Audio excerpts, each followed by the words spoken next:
Muy buenas, hoy vamos a meternos de lleno en uno de los álbumes de debut más importantes y con más garra de la historia. Hablaremos de la energía pura, de la ambición y de la inocencia de 4 chavales de Dublín que sin saberlo estaban a punto de comerse el mundo. Esto es ni más ni menos que el primer grito de U2, la historia de Boy. Pero ojo, antes de arrancar, hay que dar las gracias a quien las merece. Toda esta historia increíble nos llega gracias al blog La Playlist del Yello.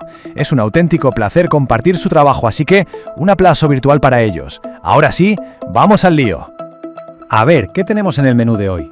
Pues vamos a empezar en la cocina donde todo empezó. Saltaremos al estudio para ver cómo se forjó ese sonido único.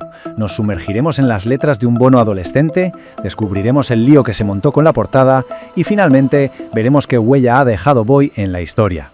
Venga, empezamos por el principio, como debe ser. Toda leyenda tiene un origen, y el de una de las bandas más gigantes del planeta, pues, no fue precisamente en un gran estadio con fuegos artificiales. Fue en un sitio mucho más normal y corriente.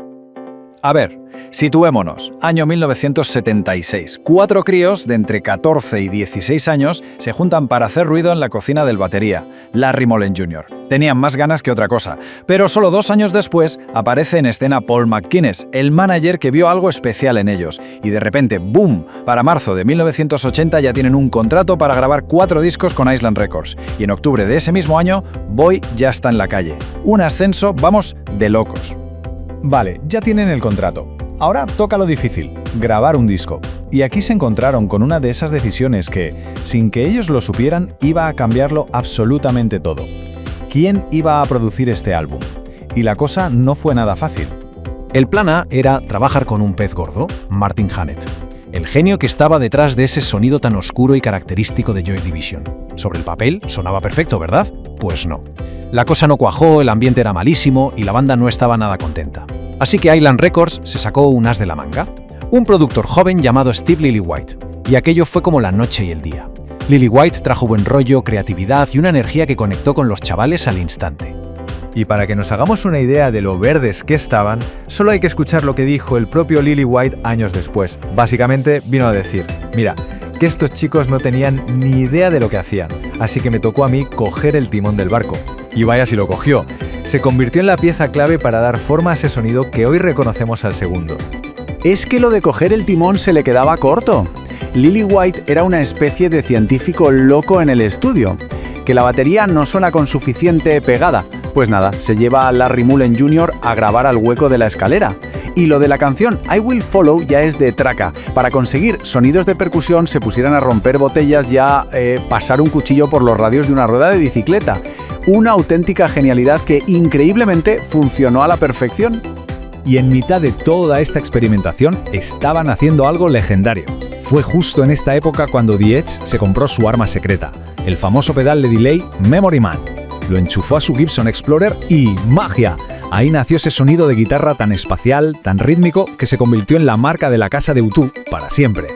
Ya hemos hablado del sonido, que es una pasada, pero ¿y las letras? Porque Boy es en el fondo como leer el diario de un adolescente. Un diario escrito por un Bono muy joven que nos abre una ventana a todas las movidas de esa edad. El disco es un cóctel de emociones. Habla de ese momento tan raro en el que dejas de ser un niño pero aún no eres un adulto. De la confusión, de las primeras veces, de los sueños gigantes, pero también de los miedos, de la muerte y, en el caso de Bono, de una pérdida personal que lo marcó a fuego. Y aquí llegamos al corazón del álbum, a su canción más famosa, I Will Follow. Pues bien, detrás de este himno hay una historia personal y durísima. Bono la escribió desde la perspectiva de su madre, que murió de forma repentina cuando él tenía solo 14 años. Es un canto de amor eterno, la promesa de un hijo a su madre de que nunca la olvidará. Es brutal. Lo curioso es que por la letra, muchísima gente pensó que I Will Follow era una canción religiosa, una declaración de fe en Dios. Y U2, que siempre han jugado muy bien a la ambigüedad, pues nunca dijeron ni que sí ni que no. Dejaron que cada uno la interpretara a su manera, lo que le da todavía más fuerza a la canción.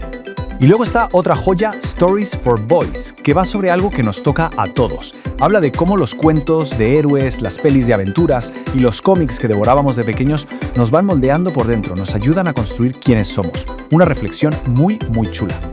Bueno, dejamos un poco las letras y nos vamos a la imagen, al envoltorio, porque la portada de Boy es casi tan famosa como sus canciones.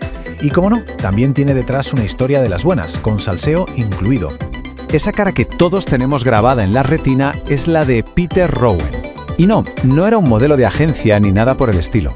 Era simplemente el hermano pequeño de un buen amigo de Bono. Y por eso la foto es tan potente.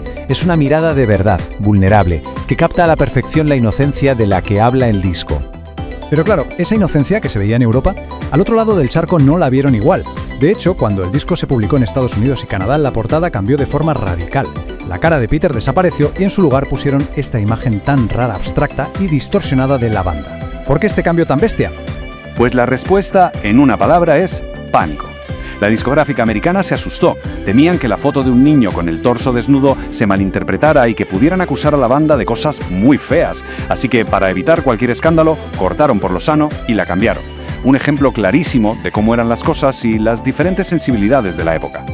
Y todo esto nos lleva al final del camino. ¿Qué pasó con Boy cuando salió a la venta? ¿Con ese sonido, esas letras y esa portada, fue un éxito inmediato o el comienzo de una carrera de fondo? Pues la verdad es que no fue un bombazo instantáneo, ni mucho menos. Tuvo un éxito modesto pero prometedor. En su casa, en Irlanda y en Canadá, se coló en el top 20, que no está nada mal. Pero en los mercados más potentes, como Estados Unidos o el Reino Unido, se quedó a medio gas. Eso sí, la semilla del éxito ya estaba plantada. A veces, como con los buenos vinos, hace falta que pase el tiempo para apreciar de verdad el valor de las cosas. Y con Boys, el reconocimiento definitivo llegó muchos años después, y se puede resumir en este simple número. Y es que este número lo dice todo.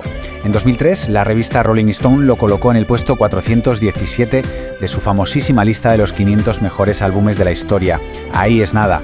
De ser un disco con un éxito discreto, a codearse con los más grandes. Esto demuestra que no era un disco cualquiera. Y todo esto nos deja con una pregunta en el aire para darle vueltas. En el mundo de la música de hoy, donde todo parece tan perfecto, tan pulido, tan calculado, ¿tendría hueco un disco como Boy? ¿Podría una banda de chavales sin experiencia, con un sonido tan crudo y unas letras tan honestas, llegar a lo más alto? Ahí lo dejo para que pensemos un poco. Sea como sea, la respuesta es que Boy es un recordatorio brutal del poder que tienen la juventud y la autenticidad. Si os ha gustado este viaje a los orígenes de YouTube y queréis más historias como esta, es obligatorio que os paséis por el blog La Playlist del Yello, que son los cracks detrás de todo esto. Muchísimas gracias por haber estado ahí.